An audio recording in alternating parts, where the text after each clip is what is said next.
Vous écoutez Le Trèfle, le podcast francophone des Boston Celtics.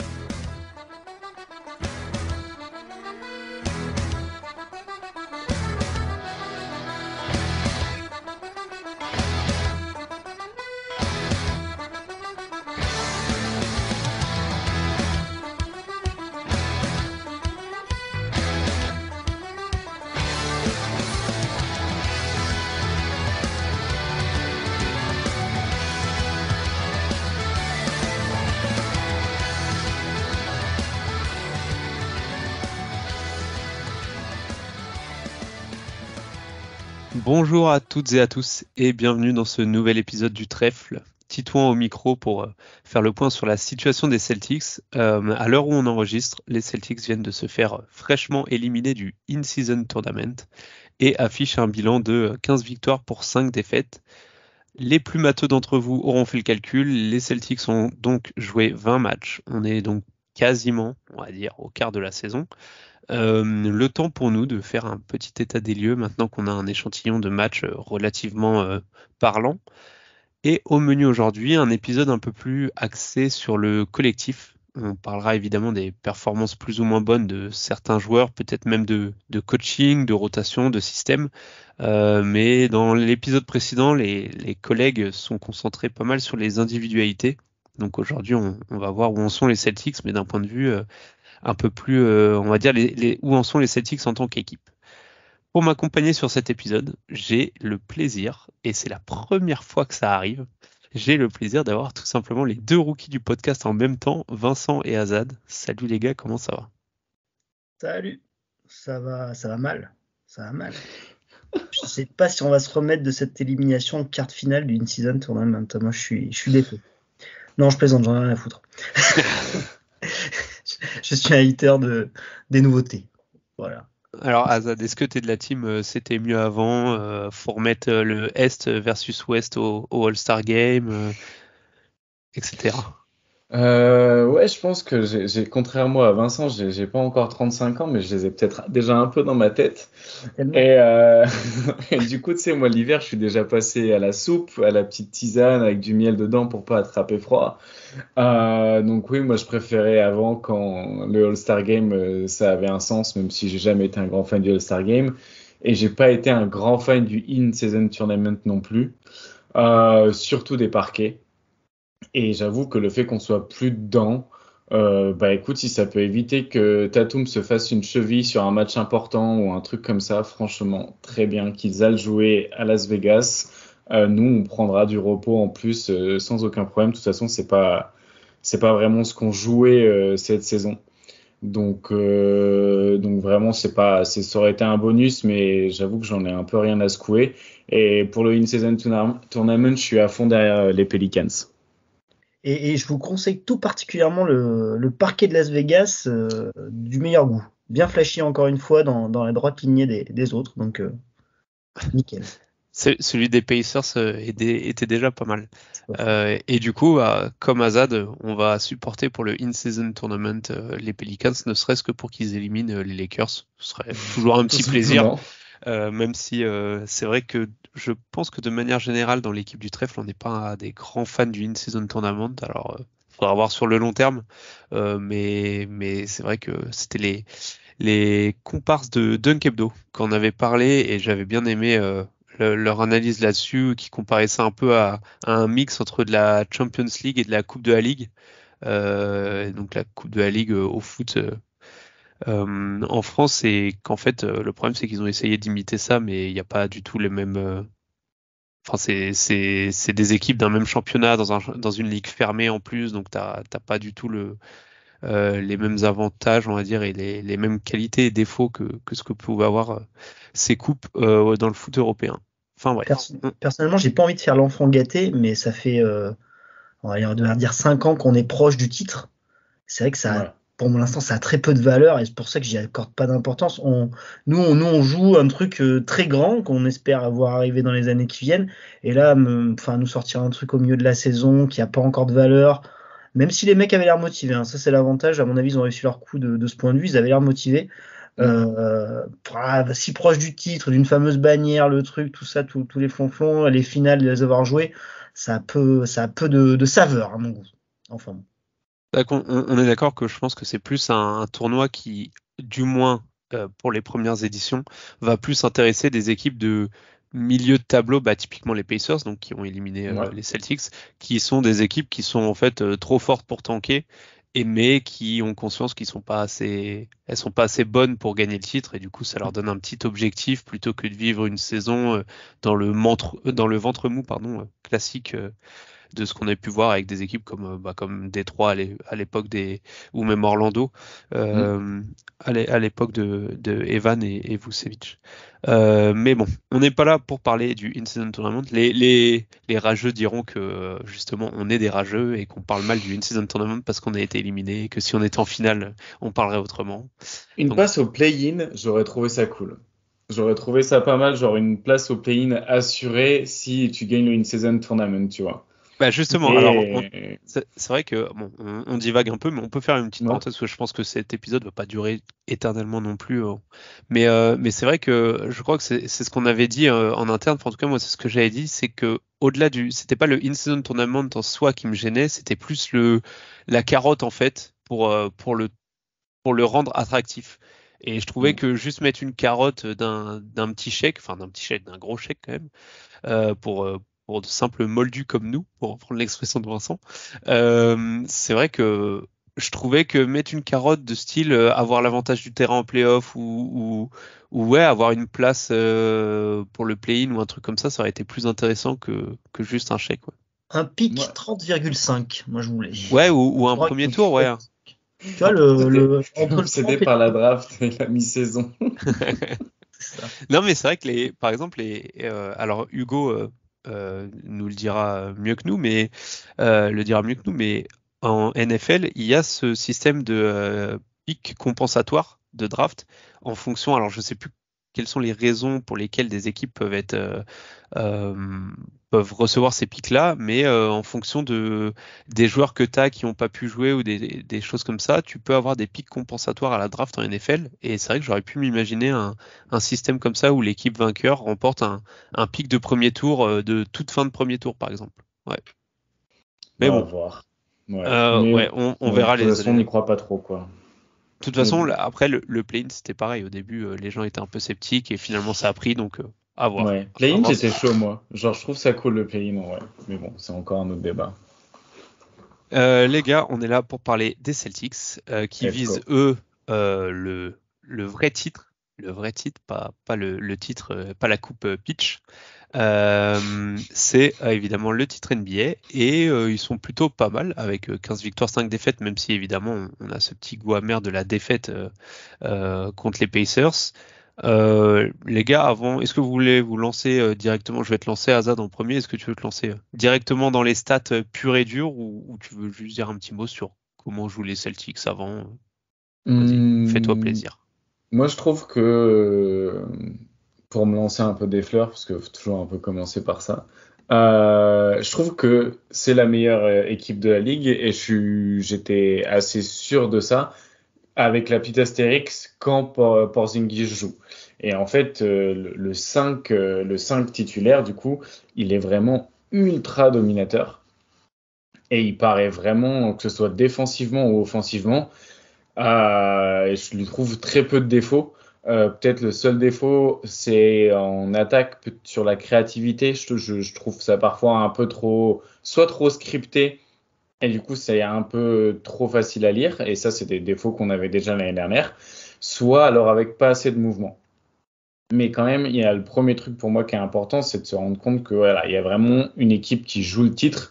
C'est pas la question, on n'est pas dans la question de savoir si c'est des vrais contenders ou si c'est des favoris tiers B, tiers A ou quoi. Non, clairement, ça fait partie des meilleures équipes de la ligue. C'est la meilleure équipe depuis le début de saison. Et en attendant que Denver et Milwaukee se réveillent un peu plus, je pense qu'ils vont monter en régime au fur et à mesure. Pour l'instant, Boston, c'est clairement la meilleure équipe. Donc ça, c'est plutôt chouette parce que ça veut dire qu'il y a une belle équipe à regarder qui joue bien. Et j'ai trouvé surtout que du match 5 au match 15, on a commencé à mieux jouer. J'avais trouvé les 5 premiers matchs vraiment pas agréables à regarder. parce que ça manquait clairement de créativité. Et au fur et à mesure, ça s'est un peu plus développé le jeu offensif, parce que le jeu défensif a été impressionnant très vite, mais le jeu offensif s'est développé un peu plus, et notamment, moi j'aime beaucoup l'axe Jaylen Brown-Porzingis en attaque, et leur capacité de jouer tous les deux, parce qu'ils s'offrent en fait beaucoup de choses l'un vers l'autre.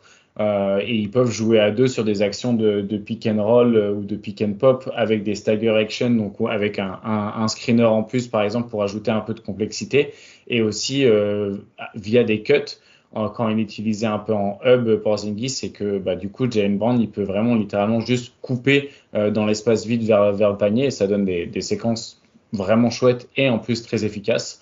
Donc sur l'aspect global, je suis quand même plutôt positif. Je suis très positif sur la défense, et je pense que c'est avec Minnesota la meilleure défense de la ligue. Et l'attaque, je pense qu'il y a encore un step à passer, mais il y a l'air d'avoir beaucoup de potentiel. On va rester sur l'attaque. C'est vrai que je pense que c'est un peu la bonne surprise, même si au début on était un peu dubitatif, notamment quand on a fait au tout début de la saison, je pense notamment à Jaylen Brown. Et comme tu l'as dit, je trouve que c'est un peu la bonne surprise. On savait que les armes offensives, c'était pas le problème sur le papier. Je veux dire, Tatum, Brown, Porzingis, White, Holiday, sur le papier, il n'y a pas de raison que l'attaque n'arrive pas à scorer. Par contre, je suis agréablement surpris de la manière dont on score. C'est un jeu qui alors c'est pas un jeu très beau à la Spurs Basketball comme on avait pu voir avant ou quoi que ce soit, mais on voit quand même certains systèmes, et encore une fois, je pense à Jaylen Brown, qui est de plus en plus utilisé loin du ballon, ou en tant que, tu l'avais dit récemment, et je crois que tu l'avais mis sur Twitter, pas plus tard qu'aujourd'hui ou hier, où on voyait du Jaylen Brown en tant que poseur d'écran. Chose qu'on voyait très rarement, voire pas du tout les années précédentes. Idem pour Jason Tatum. Donc je trouve ça assez intéressant de voir les Jays qui ont été pendant très longtemps les dépositaires du jeu des Celtics être finalement de plus en plus utilisés loin du ballon. Ce qui forcément va devenir un casse-tête en fait pour les défenses adverses, parce que t'as potentiellement les deux meilleurs joueurs de ton équipe qui jouent loin du ballon, donc tu sais plus qui tu dois défendre, étant donné qu'au bout d'un moment tu dois quand même défendre ton porteur de balle. Donc ouais, c'est intéressant. Vincent, toi tu veux rajouter un petit truc avant qu'on rentre dans la partie un peu plus statistique de l'attaque des Celtics? Je suis globalement comme vous, notamment sur l'attaque, avec pas mal de réserves quand même. Je trouve que c'est une équipe qui, tant qu'on lui laisse dérouler son jeu, sans trop l'agresser, elle est plutôt dans une zone de confort, et ça score efficacement parce qu'il y a du talent partout, en quantité, même en volume. Je trouve qu'on a eu du mal sur les équipes très agressives ou qui nous rentrent dedans. Donc ça me fait un peu peur sur des setups de playoffs. J'ai pas envie de rejouer Miami tout de suite, par exemple. Je trouve que quand on nous rentre dedans, c'est vite un peu plus la panique. Donc ça, c'est des défauts qu'on a déjà vus, qu'on a déjà vu les dernières années. Donc j'ai quand même ce côté un peu frileux, c'est-à-dire qu'on est quand même une des top 10 attaques de la ligue. Je pense qu'on n'a aucun mec en surchauffe, voire même on a peut-être certains en sous-chauffe, voilà. Mais je reste un peu inquiet sur les fins de match, notamment, et tout. On voit pas non plus. On peut pas dire que cette année on est un jeu transfiguré, comme vous disiez. Je trouve pas ça spécialement beau. En tout cas, beau par certains moments, certaines séquences. Je suis un peu plus réticent de ce côté du terrain, pour l'instant. En fait, je trouve qu'on a un jeu qui est pas beau, mais qui est efficace, relativement efficace, voire même très efficace. De toute façon, Azad, tu l'as dit, hein, mais on a une des meilleures attaques on a une des meilleures, si ce n'est la meilleure défense de la ligue avec Minnesota. Et on a, il me semble qu'on a je vérifie, on a le 8e offensive rating de la ligue. Donc voilà, on est top 2 défense, top 8 attaque, donc ce qui est bon, voire très bon. Azad, toi, qu'est-ce que tu nous as, quel stat, est-ce qu'il y a des choses que tu as notées en attaque dont tu as envie d'aborder, dont tu as envie de parler? Déjà, ouais, je voulais dire, je rejoins je rejoins le point de Vincent. On va pas savoir ce que tu as fait avant d'enregistrer. Sur le côté, on déroule un jeu dans une zone de confort assez tranquille. Et en fait, je pense que c'est des joueurs qui savent se créer une zone de confort parce qu'ils sont capables de plein de choses. Et visuellement, c'est vrai que c'est pas très beau par contre, mais Porzingis, il donne un côté un peu lunaire à cette attaque. Enfin, quand t'as les Jay plus deux gros guards comme Holiday et White, et t'as une espèce de licorne qui en plus est vachement plus mobile que les saisons passées et qui peut shooter de 2 mètres derrière la ligne, c'est ouf. Et du coup, c'est vrai que je pense qu'ils prennent un peu leur marque, mais parfois ils tombent un peu dans la facilité. Quand ils enchaînent des pick and pop avec Porzingis ou alors qu'ils le calent dans un corner et qu'ils ne créent pas vraiment de jeu, ils l'utilisent juste sur du drive and kick, c'est un peu dommage. Mais du coup, pour rentrer dans les stats et un peu pour rentrer sur le sujet Porzingis, on allait regarder un peu l'évolution des stats de fréquence, donc des stats qui peuvent se regarder très vite dans la saison parce que la fréquence, elle va te donner qu'est-ce que tu essayes de faire, plus de savoir si tu le fais bien ou pas. On va pas regarder les pourcentages à 3 points et les choses comme ça en termes de réussite, mais plutôt en termes de fréquence. Donc ça, c'est des stats qui sont intéressantes à regarder au bout de 10-15 matchs dans la saison parce qu'il y a des choses qui se dégagent. Et du coup, on a fait un peu les comparatifs de l'année dernière à cette année. Donc on reste quand même sur des chiffres assez stables de manière générale parce qu'on a le même coach. Mais la grosse différence, c'est le nombre de post-up qu'on utilise. Et en fait, on est passé de 2,8 post-up à 6,7, donc de 3 à presque 7. Et on a plus que doublé notre nombre de post-up et en plus on a vachement augmenté notre efficacité là-dessus. Je crois que les deux joueurs les plus efficaces sur post-up cette saison, sur les joueurs qui en font plus de 2 par match, c'est Tatum et Porzingis. Et en fait, cet ajout, il vient beaucoup de Porzingis, mais il vient aussi de Jrue Holiday. Et là, dans les playtypes dont on parle, donc post-up, c'est seulement ceux qui finissent par du post-up. Et là où je trouve que c'est intéressant, c'est qu'on est capable du coup de finir sur du post-up où du coup on est la meilleure efficacité de la ligue et on a un volume qui est du coup presque 3 fois supérieur et au moins 2 fois supérieur à l'année dernière. Donc là, on gagne des points. Mais c'est surtout qu'on crée de l'attaque par du post-up. Et c'est ça qui est hyper intéressant et que les stats montrent pas toujours parce que les stats, elles vont te montrer par quoi finit le jeu, enfin par quoi finit l'action, mais elle va pas te montrer par quoi elle a commencé par exemple. Et du coup, c'est important aussi de regarder les matchs et pas seulement ces stats-là pour comprendre un petit peu les choses dans son entièreté. Mais offensivement, c'est la grosse différence. Et il y a une autre différence un petit peu offensivement que moi j'ai noté, c'est sur les rebonds offensifs. On est un peu plus présent. On était une des dernières équipes au rebond offensif l'année dernière et cette année on est dans la moyenne. Du coup, on a augmenté notre fréquence au rebond offensif. Donc c'est pas que le ballon qui nous tombe dans les mains. Ça veut dire qu'il y a un changement un peu de stratégie là-dessus offensivement. Et du coup, voilà, c'est peut-être parce qu'on est du coup un peu plus grand et qu'on a des joueurs qui peuvent se permettre de faire du coup 2 fois plus de post-up que l'année dernière et aussi d'aller plus chercher le rebond offensif. Par contre, alors là-dessus on est d'accord. Par contre, moi, il y a une stat qui m'avait surprise un peu quand tu nous as montré un peu tes recherches. C'est le taux de lancers francs obtenus. En fait, j'étais assez étonné du fait d'avoir justement un Porzingis qui stretch, tu l'as dit, hein, qui est capable de shooter 2 mètres derrière la ligne à 3 points. J'étais étonné qu'on n'aille pas chercher plus les lancers francs que ça, finalement.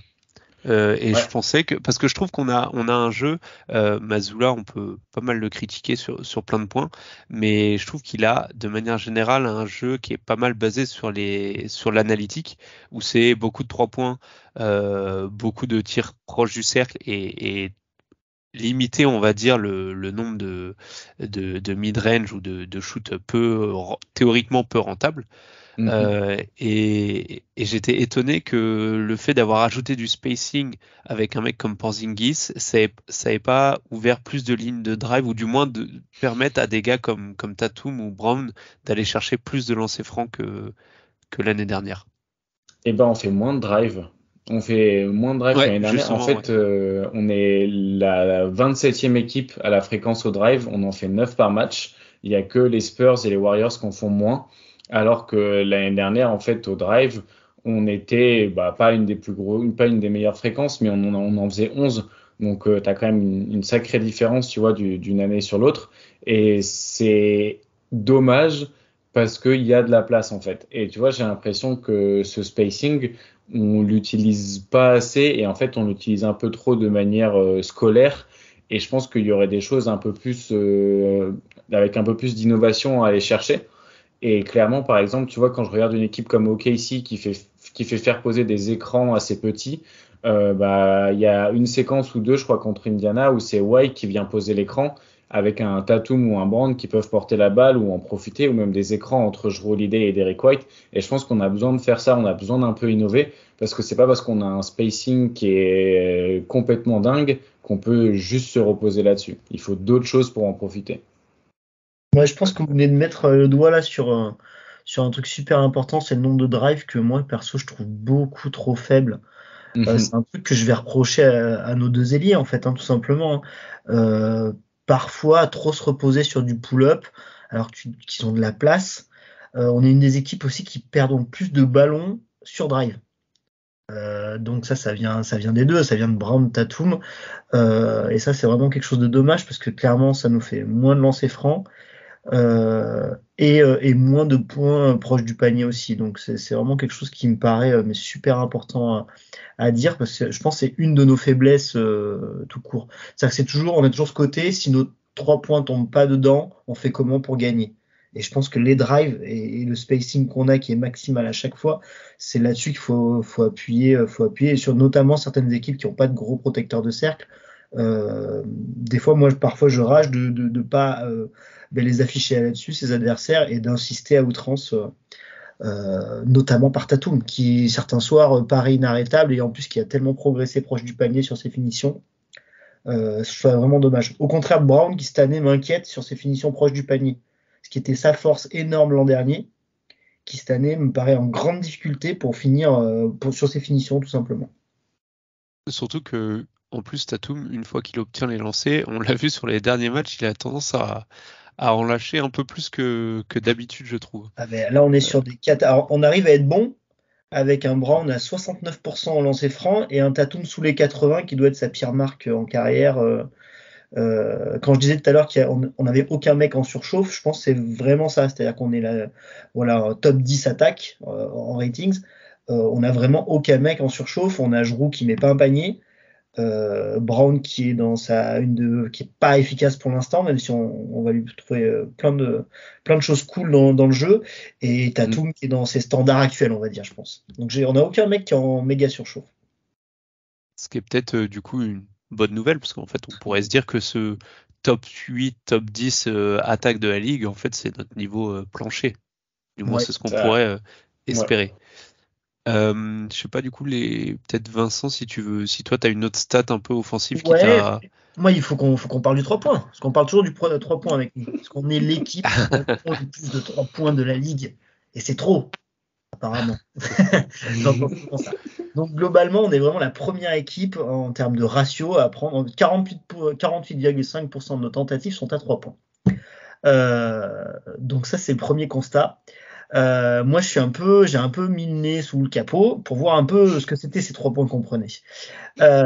Donc, faut savoir que globalement, sur cette petite moitié de tentatives qui sont à 3 points, on va en avoir 2 tirs en catch and shoot et un tir en pull-up, donc des tirs plus compliqués. En catch and shoot, on va aller shooter à environ 39%, en pull-up à 32%. Donc voilà. Et ensuite, sur toutes ces tentatives-là, on va en avoir environ 20% qui sont grandes ouvertes, 20% ouvertes et environ 8-9% ce qu'ils appellent tight, donc avec un défenseur avec la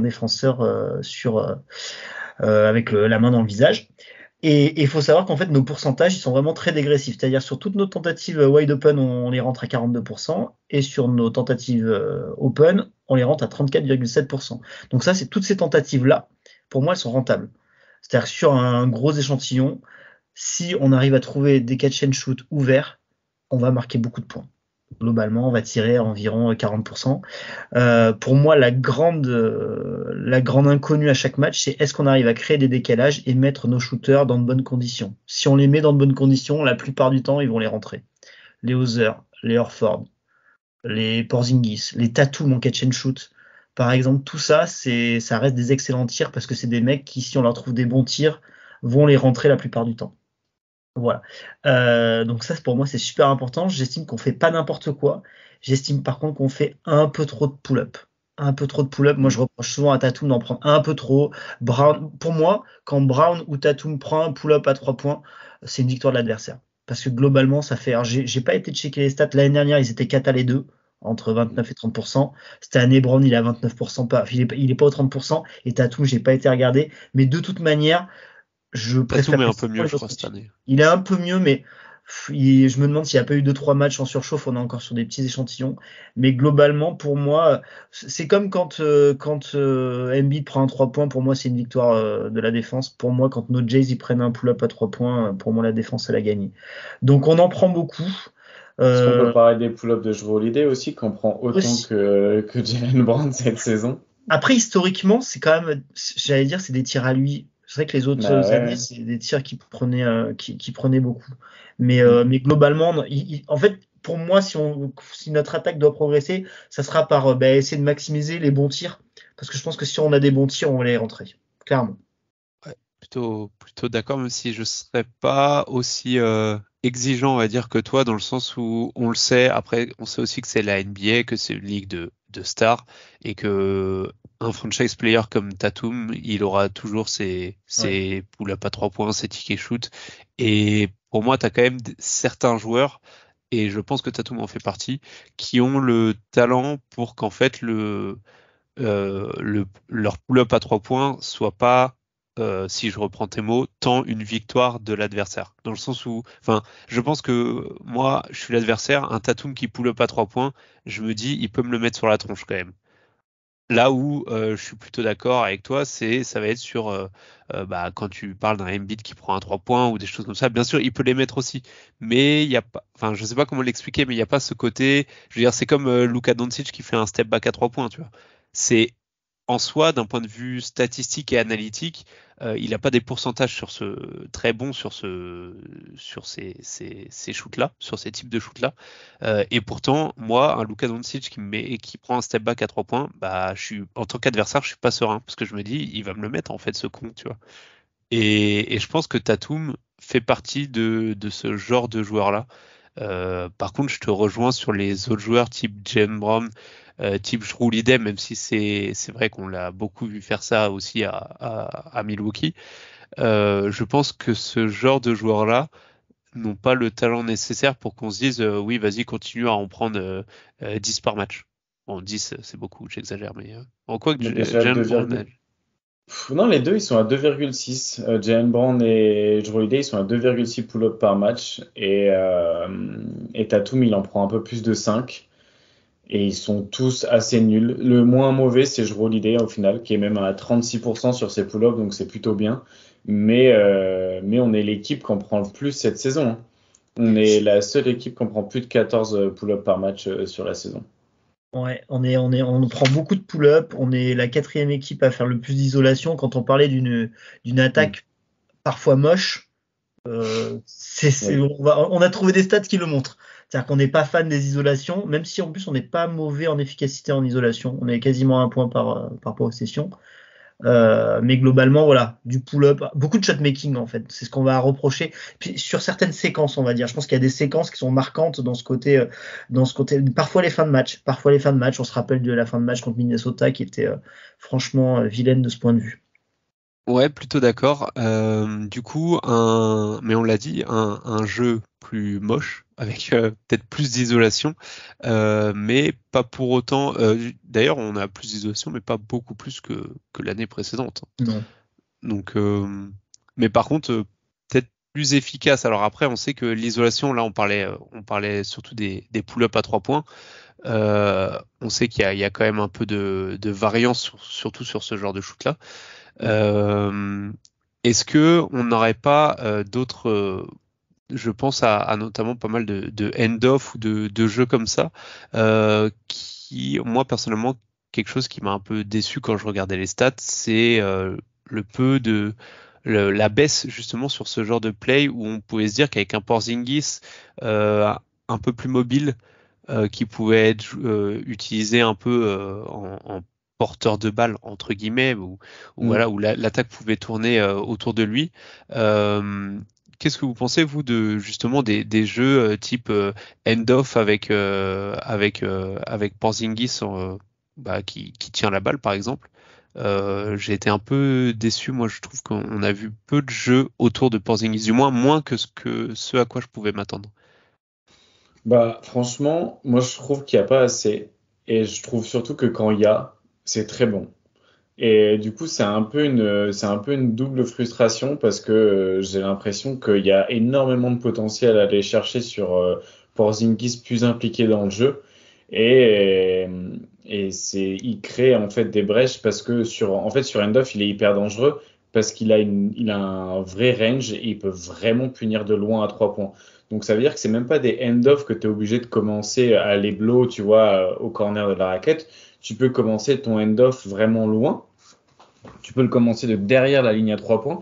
Tu peux le commencer face au panier sur différents angles à 45.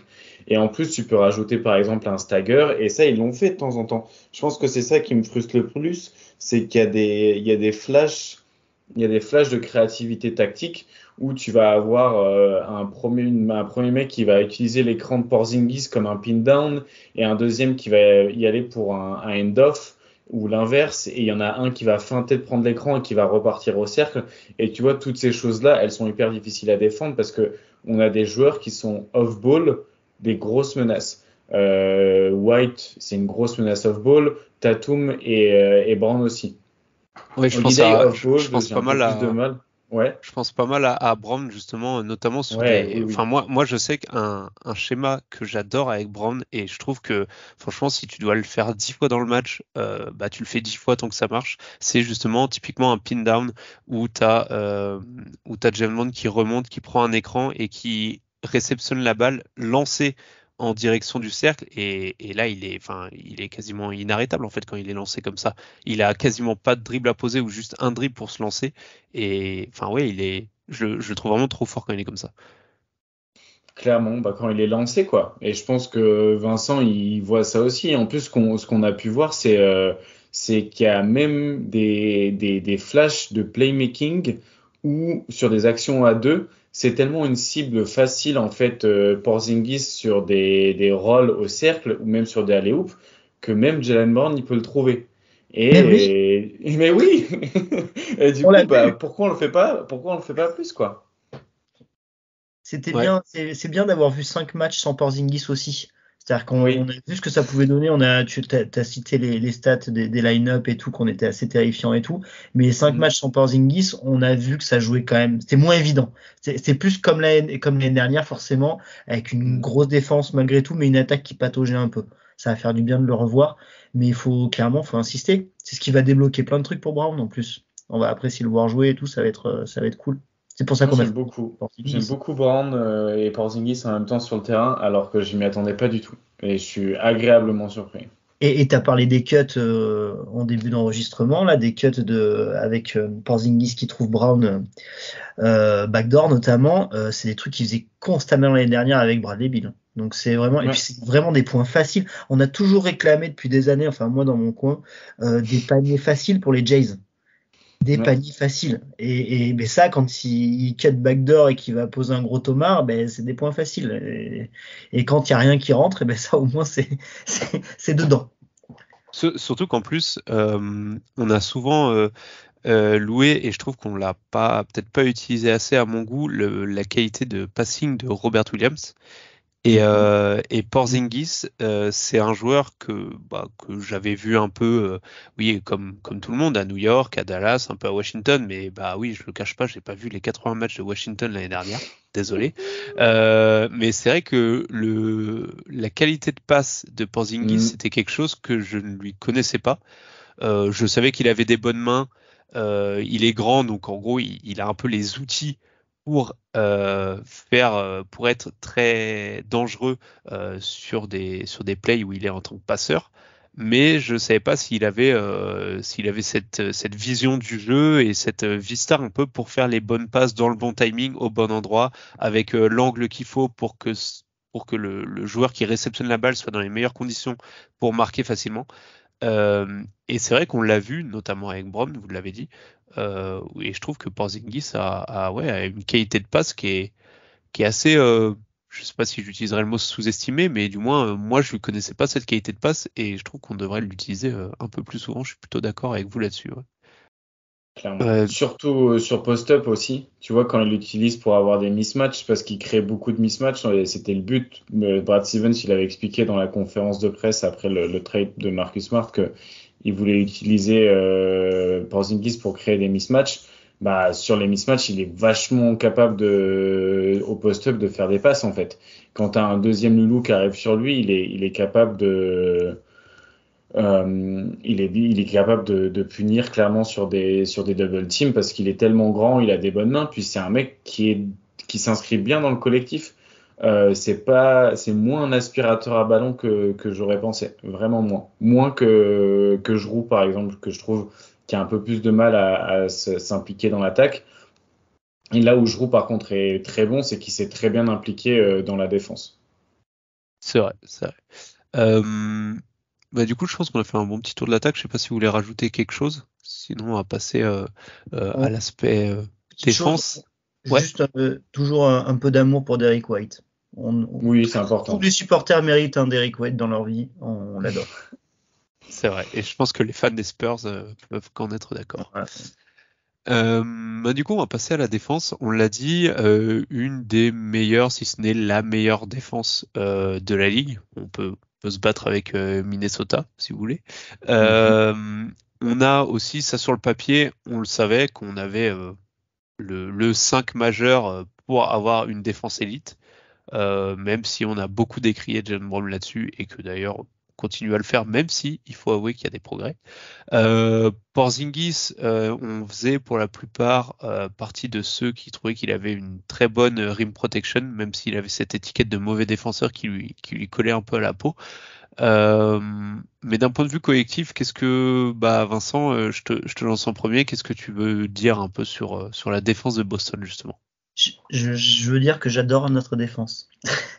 Voilà, fin de l'épisode, merci, à la prochaine. Ouais, vraiment, je vous la conseille. Donc ouais, deuxième meilleur defensive rating de la ligue pour l'instant. C'est pas la première année qu'on est élite en défense, c'est pas une nouveauté.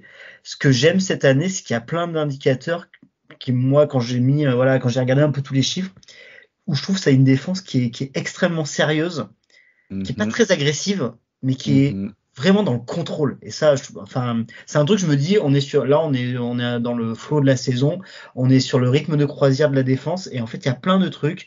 On est une équipe qui inflige un effectif field goal percentage à l'adversaire assez bas, très bas. On concède très peu de lancers francs. Donc c'est une autre bonne nouvelle. Vu qu'on en prend peu, nos matchs durent peu longtemps. Donc ça, c'est une très bonne nouvelle pour nous. C'est un truc que j'adore. Donc on est la deuxième équipe qui concède le moins de lancers francs.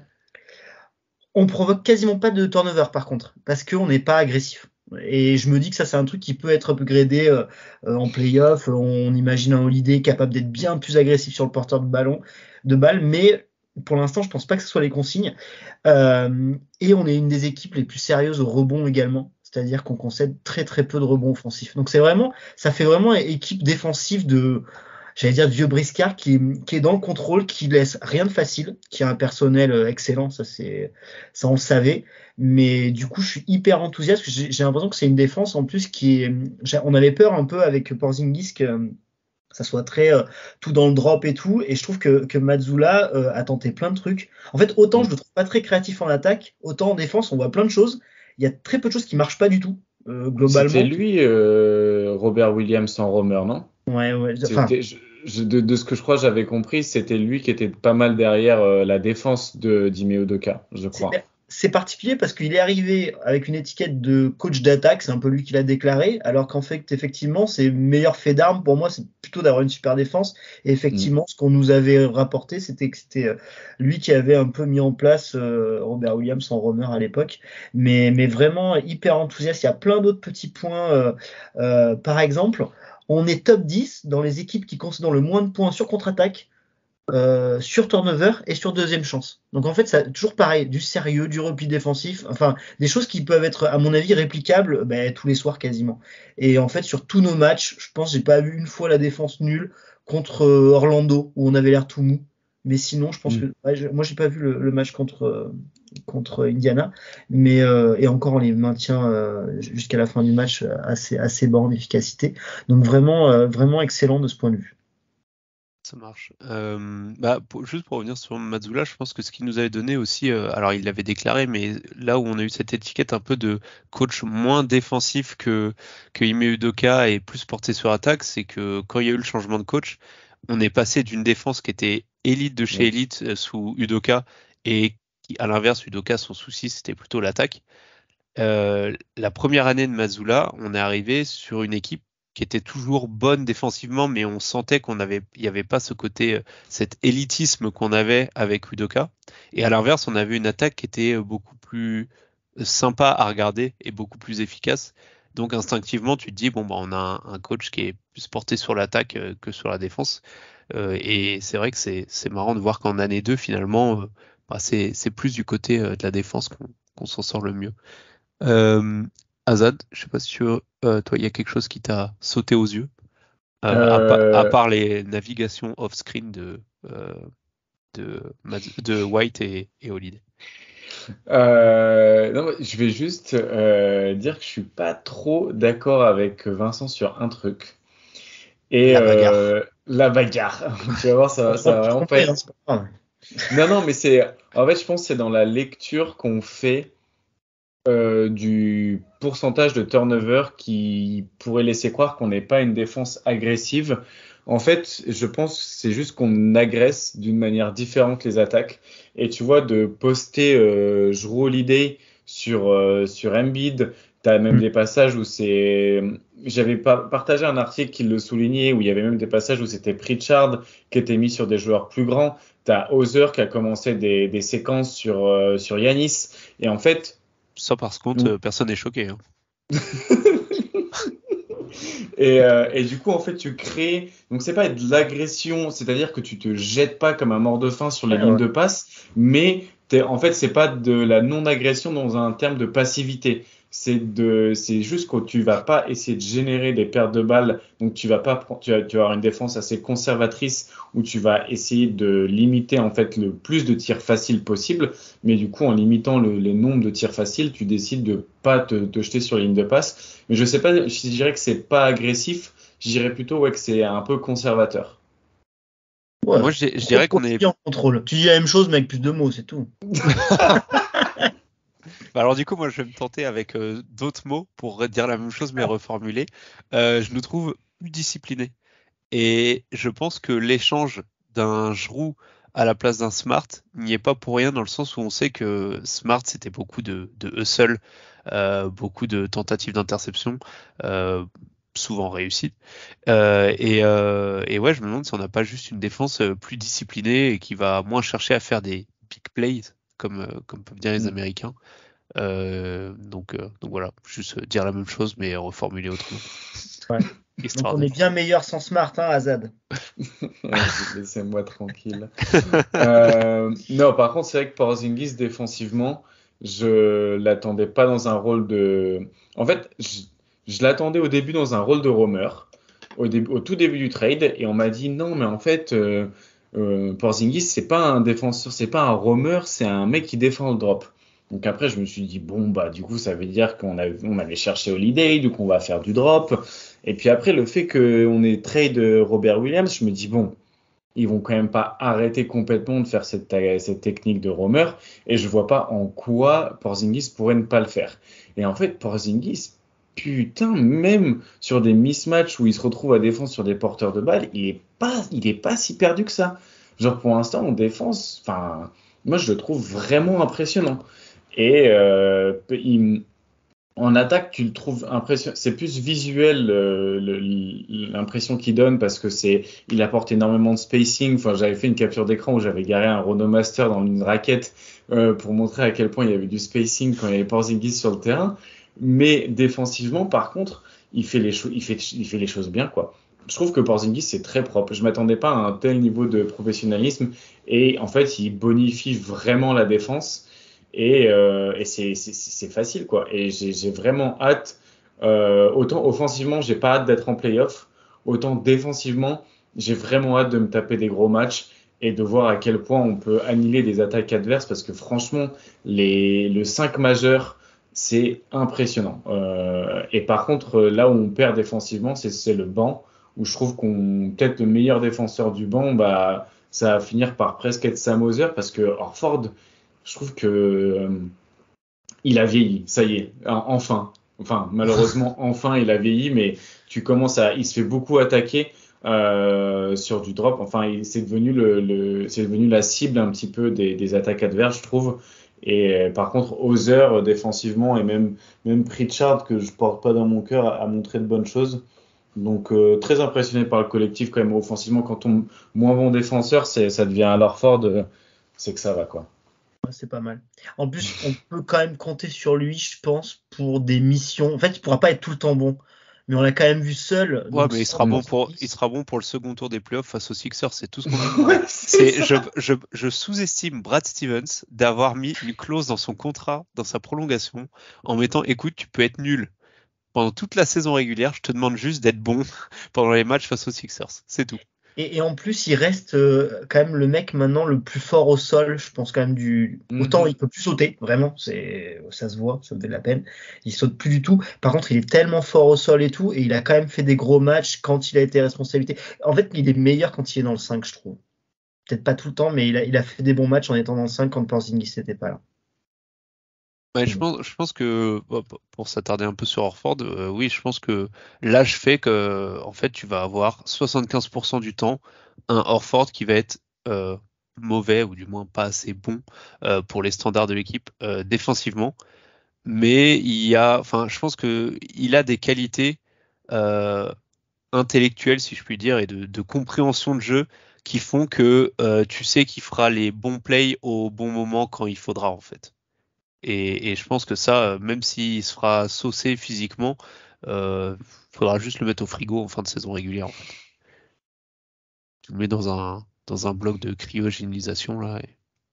Tu le fais pas jouer contre les Hawks. Tu le fais pas jouer contre les Hawks au premier tour et il arrive à fond contre les Sixers. Pépère. Voilà, c'est ça. Il y avait une stat que je voulais ressortir aussi, c'est qu'on était l'équipe qui, pour l'instant, là, on est qu'à 20 matchs, qui inflige la plus grosse perte d'efficacité au cercle de la ligue. On est premier, moins 5,5%. Donc c'est pas mal. Donc on va penser à Porzingis. Et étonnamment, Cornet a plutôt des stats plutôt très bonnes pour l'instant, avec un plus petit échantillon. Il joue beaucoup moins. Mais et puis souvent il joue contre des bancs aussi. Il joue des. Mais puis, enfin, il a eu des très mauvais passages, des meilleurs, donc je pense qu'il progresse aussi quand même, mine de rien, à force. Oui, non, mais c'est juste que, quand on prend ce genre de stats, je veux dire, tu peux pas comparer la stat de Porzingis, de défense, de protection de cercle de Porzingis et celle de Cornet, vu qu'ils vont pas défendre le même type de gars, on va dire. Mais oui, moi je suis d'accord que Cornet fait pas une saison catastrophique, même si oui, il y a eu des matchs plus compliqués, notamment contre Orlando, par exemple. Mais voilà. Bon, après, il y a récemment un petit débat sur est-ce que le problème des Celtics ne serait pas Cornet, le niveau de Cornet et Pritchard. Moi, si c'est ça notre problème, bon, voilà, exactement. Très grave, j'espère qu'on l'aura pas ce soir. J'ai pas de billes, je vous le dis. Mais disons que voilà, je pense que là-dessus on est plutôt d'accord. Si ton problème numéro 1 c'est ton 9e joueur qui joue 10 minutes par match, bon, ça va. Il y a pire. Ça peut le faire, ouais, clairement. Mais je suis content que Hauser il ait plus de minutes que Pritchard et qu'il soit bien intégré dans le truc. Et pour compléter un peu la stat de Vincent qui disait qu'on a infligé la plus grosse perte aux réussites au cercle de la ligue. En plus de ça, en plus d'avoir la meilleure la pire réussite pour nos adversaires au cercle, ils ont aussi très peu de fréquence au cercle en fait. On est la 5e équipe qui alloue entre guillemets le moins d'accès au cercle, et en fait les tirs qu'on protège le plus, c'est les corners et le cercle. Et par exemple, tu vois, on est l'équipe qui prend on est la 3e équipe qui prend le moins de corners des adversaires. Par contre, on est la 29e équipe qui prend le plus de 3 points qui sont pas dans le corner. Donc, tu as vraiment une défense très analytique en fait. Et Mazzulla, c'est souvent ce qui lui est reproché en attaque, entre guillemets. Mais d'un côté, en défense, il applique les mêmes principes et personne ne lui casse les couilles parce qu'en vrai, ça fonctionne très bien. Donc, tu vois, c'est un tir intéressant, je trouve. Donc, on résume effectivement notre défense. On provoque très peu de lancers francs. On protège très bien le panier. On concède très peu de corner 3. C'est l'analytics par définition, parce que j'ai envie de dire. Ouais, c'est ça. Surtout que moi, il y avait une autre stat que j'avais relevée, mais c'est une stat qui peut être à double tranchant. Mais alors là, avec les stats que vous venez de relever, ça, c'est encore plus criant. C'est qu'on est une des équipes qui fait le moins de fautes de la ligue. Ouais. Et alors souvent, on peut se dire, bah si tu fais pas de fautes, c'est peut-être parce que tu défends pas aussi. Mais là, on voit que on défend justement. Donc, et notamment près du cercle, parce que c'est souvent près du cercle que tu fais le plus de fautes. C'est intéressant de voir qu'on est une des équipes qui autorise le moins de tirs au cercle, que en plus on protège très très bien le cercle, et quand on le fait de manière, on en revient à ce que je disais tout à l'heure, de manière très disciplinée. Donc ouais, si tu autorises peu de shoot au cercle, que le peu qu'il y a, tu le défends super bien et même sans faire de faute, ouais, tout s'explique quand tu regardes ensuite le classement des meilleures défenses, on va dire, si tant est qu'il y a un classement objectif. Après, quand tu décortiques le roster, tes 2 guards qui jouent le plus, ils sont exceptionnels en défense et en plus c'est intelligent. Tes 2 ailiers, ils ont, mis à part Brown, mais ils ont toujours, Tatum a toujours été excellent en défense et surtout intelligent aussi. Et Porzingis arrive à 28, 29 ans, peut-être dans le top de ce qu'il peut faire en défense. C'est-à-dire qu'il avait cette étiquette, mais un mec de 2m23 à 23 ans, c'est parfois compliqué de lui demander d'être brillant en défense, sachant qu'en plus il devait attaquer, parce que lui il avait cette double casquette aussi. C'est presque logique. Dans un roster de New York qui était Ouais, et puis ouais, donc, je trouve que c'est presque assez logique. Alors, ce qui est bien, c'est de voir que le papier se concrétise sur le terrain, mais finalement, on est surtout surpris par Porzingis en fait. Ouais, franchement, je trouve que c'est Porzingis la plus grosse surprise, et dans le bon sens du terme. Alors peut-être parce qu'on était trop pessimiste aussi, mais d'un côté, sa seule bonne saison, elle est dans un contexte aux Wizards. Du coup, il jouait il jouait dans des stades vides, personne regardait. Genre, je suis sûr tu vois, ça intéressait personne. Et du coup, c'est pour ça que on était peut-être trop pessimiste, parce qu'en même temps, les seuls signes d'encouragement qui étaient donnés de sa part avaient été dans des équipes vraiment pas terribles. Donc c'est très positif sur Porzingis. Il y a un dernier truc que j'aimerais noter, en fait, moi, sur la défense, et qui rejoint un peu l'attaque, c'est la transition. Et en fait, on est une super défense de transition. Donc on en prend très peu, on laisse très peu de transition. On est genre 7e à la fréquence en transition en défense, et on est 2e en points marqués par adversaire en transition. Donc on est vraiment genre une machine de guerre en transition, et c'est exactement les mêmes chiffres que l'année dernière. Par contre, moi, le seul truc peut-être qui pourrait me gêner dans notre défense, c'est qu'elle ne créait pas de transition de l'autre côté du terrain. Et l'année dernière, on était 26e à la fréquence en transition. Cette année, on est 19e. Et en fait, c'est assez rare d'avoir des attaques aussi bonnes qui créent aussi peu de transition. Donc ça rejoint encore une fois notre défense. C'est normal qu'on soit comme ça avec la défense qu'on a. Mais je trouve que, tu vois, c'est le prix à payer pour cette bonne défense, du coup, de pas avoir de panier en transition. Mais quand tu vois les joueurs de transition qu'on a, et là je pense à Jaylen Brown, qui est vraiment un des meilleurs joueurs sur transition la saison dernière en termes d'efficacité, du coup c'est un peu dommage pour ça, je trouve.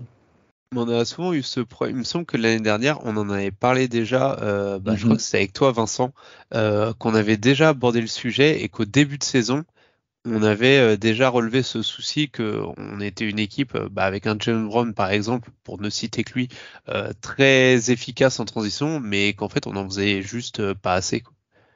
Et c'est vrai que c'était assez frustrant. Après, ça rejoint un peu ce qu'on disait au début du podcast, où déjà c'est encourageant parce que on voit que malgré le fait qu'on fasse peu de transitions qui sont très souvent donnent accès à des paniers faciles, malgré ça, on a une attaque qui est bonne, voire très bonne. Donc ça, c'est encourageant pour les perspectives, on va dire, à court terme, d'amélioration de notre attaque.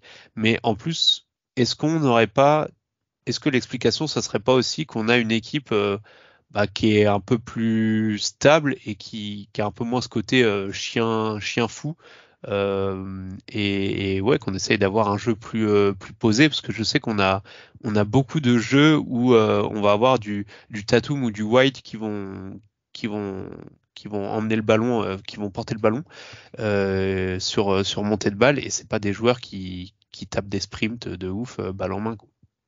Je veux dire, t'as pas un guard un porteur de balle, même de manière générale, très Dynamique. très dynamique, très électrisant, balle en main, tu vois. Comme tu peux avoir avec un De'Aaron Fox ou un guard comme ça. On n'a pas le lanceur en fait. Moi, c'est Oui, presque c'est une ça, question. c'est Je me ça. demande si juste on n'a pas le personnel pour lancer rapidement, que ça soit, je sais pas, ou alors l'intérieur qui prend le rebond, qui est capable de faire des passes hein, à la Kevin Love, qui traverse le terrain, ou je sais pas, où est-ce que c'est stratégique et que on veut rester très conservateur Parce et qu'en fait, garder le seul assez lent. dans notre personnel, celui qui serait le plus explosif pour accélérer, c'est Jalen Brown, mais tu veux pas qu'il fasse sa balle en main parce que il va exploser, mais sans la balle. En Sans la fait, balle, oui, c'est clair. il va partir, Je mais la vois. balle, elle va rester dans ton camp, en fait. C'est C'est tellement, possible aussi. C'est tellement possible dire aussi que ce entre soit nous. lié à ça. Donc ouais, est-ce que c'est pas juste une question de personnel plus que de choix tactique? Je ne sais pas. Les gars, est-ce qu'il y a d'autres points que vous voulez aborder? Sinon, je pense qu'on a fait un bon petit tour. Ouais, on a fait un bon tour, je trouve, hein. Presque une heure au final. Bon, on n'a pas commencé un peu sur le In-Season Tournament, À mais on 45 a fait minutes un. sur le IST, ça c'était un peu beaucoup, mais Non, mais c'est bien parce que on dit toujours qu'il faut faire attention aux petits échantillons pour les stats NBA, mais les stats de fréquence, c'est des stats qui dépendent pas qui ont pas de variance en fait, parce qu'en fait c'est des stats un peu plus je vais dire de volonté, mais c'est les équipes qui décident de jouer ainsi. Du coup, les stats de fréquence, elles sont. Sauf si vraiment l'équipe se dit, pendant 10 matchs, on joue comme ça, et au bout de 10 matchs, on joue complètement autrement, quoi. Oui, bah après voilà, mais si nous ça fait, tu vois, ça doit être le centième match à peu près de Mazzula, donc en gros les fréquences, on voit qu'il Oui, y en a ouais, où ouais. c'est exactement les mêmes et on voit celles qui changent aussi. Du coup, c'est pour ça que c'est intéressant de regarder les stats de fréquence qui sont parfois sous-utilisés, je trouve, dans l'hémisphère NBA. Et on parle beaucoup de stats de réussite, de pourcentage, d'efficacité et tout. Mais je trouve que les stats de fréquence et de play type et des choses comme ça, elles donnent aussi beaucoup d'indications sur la volonté. Enfin voilà, au lieu de toujours parler de l'exécution et de la finalité, ça donne des stats sur qu'est-ce qu'ils ont essayé de faire en fait plus que Ah, qu'est-ce qu'ils ont réussi à faire. tout à fait d'accord avec toi. C'est d'ailleurs ce qu'on avait dit quand on évoquait le cas Jalen Brown, c'est que au-delà de savoir si ce qu'il fait est-ce qu'il arrive à être efficace dans ce qu'il fait ou quoi que ce soit, c'est important de savoir si ce qu'il fait c'est la bonne chose en fait. Surtout qu'en Mm. plus surtout dans un sport comme le basket qui est un sport d'adresse et donc qui a forcément beaucoup de variance, c'est intéressant de savoir si ce que tu fais, est-ce que tu le fais bien? Enfin, est-ce que tu fais la bonne chose? Après, est-ce que cette chose paye? Ça, c'est une autre histoire. Ça peut dépendre de plusieurs paramètres, dont la variance qui est un gros paramètre. Mais savoir que tu es dans la bonne direction, que tu fais les bonnes choses, c'est déjà un bon point. Et après, bon, l'efficacité souvent viendra avec le temps. Voilà, donc du coup, on peut dire que le mot d'ordre, c'est pas de panique, même si pour certains, l'élimination du in-season tournament est déjà synonyme de saison ratée. Mais en tout cas, voilà, donc une défense élite et une attaque bonne, voire très bonne, et qui en plus a l'air d'être, ouais, voilà, a de la marge. Donc je pense que c'est pas mal. Je fais une petite aparté pour vous dire, les gars, on en a parlé un peu en off, qu'on est écouté à l'international désormais, puisque vous n'êtes pas sans savoir que je vis et travaille désormais en Allemagne, et un de mes collègues de travail allemand donc écoute ce podcast. Donc je lui en avais parlé, je lui avais promis, donc je lui fais un petit clin d'œil. Donc hi Jakob, ich hoffe der Podcast hat dir gut gefallen. Donc voilà, pour ceux qui veulent savoir ce que je viens de dire, c'était pas une insulte envers Azaz ou Vincent. Vous irez faire la traduction. Voilà, ça me permet d'étaler un peu mes progrès dans la langue allemande au passage en plus.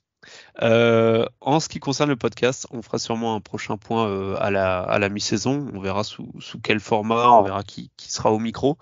Les gars, je vous dis merci pour vos analyses toujours très pertinentes. Je vous souhaite à tous une bonne soirée ou journée ou matinée, je sais pas, en fonction de quand vous écoutez ça.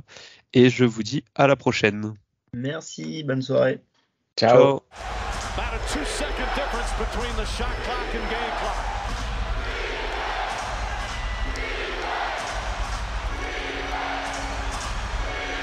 On the drive, pull-up jumper, it's good! Isaiah Thomas gives the Celtics the lead with 2.4 remaining. 13 fourth quarter points. And Atlanta calls their final timeout. So many big shots for both teams, Jeff.